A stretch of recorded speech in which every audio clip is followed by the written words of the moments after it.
Hey folks, so there's been a lot of questions on the forums and that kind of thing about what kind of fish finder, sonar, GPS, whatnot do you use on fly-ins. There's a lot of great ideas out there, a lot of good information on the websites. I just wanted to make a quick little video about what I did. It worked really well and we were happy with the results. It was easy, it was relatively inexpensive. Just want to take a minute or two and show you what I did.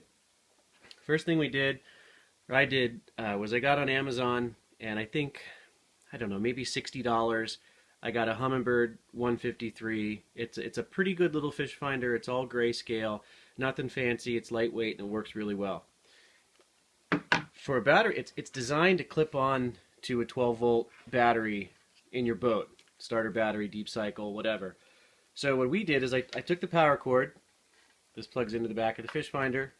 I chopped off the end of it and I converted it to run off of 8 AA batteries. Now this is a mess. It kind of went through a little bit of a war on our last fly-in, but it worked really well.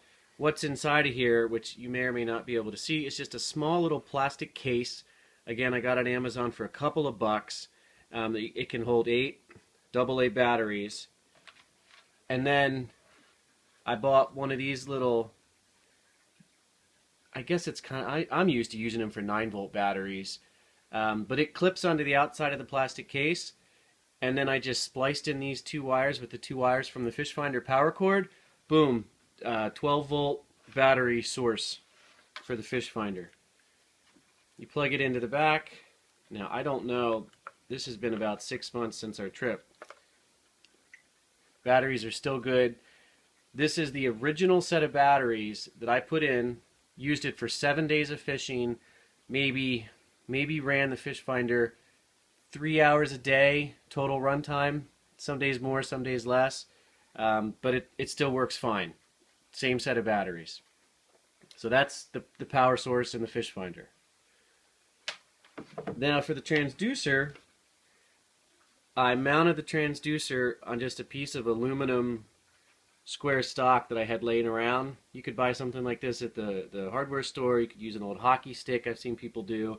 I drilled holes in it just to, I don't know, let the water flow out easier through it, or I don't know, maybe save a tiny little bit of weight. I just bolted the transducer onto the bottom, ran the cord up here, zip tied it on, and then I just used some stainless steel hardware that I found lying around the garage and just put a big C-clamp on there. So that just clamps right on the back of any boat. Boom, you have your transducer. Now I knew what kind of boats I was going to be in, so I could set this depth. This is a fixed depth, so if you had a really deep transom boat or something, you might have a little bit of trouble. So you have to have a little bit of knowledge. I suppose you could have used a longer piece of aluminum, put multiple holes in it, so you could adjust where the C-clamp attaches, and that would work great as well. Another little thing I did was there's a little Allen wrench that I kind of put in here in case I need to adjust the angle of the transducer. I can do that, and that little Allen wrench will stay right in there with the electrical tape, and there's a zip tie. So to make this a little bit better this winter, instead of using the little plastic, and we actually had some trouble with this plastic kit. One of the jokers I fished with just picked the whole thing up by the cord, and it ripped the wires out, and I had to sort of fix it on the fly up at the cottage or the camp. So next year I bought one of these. It opens up, it holds 8 batteries. You don't have to use the little converter clip. It already has it built right in.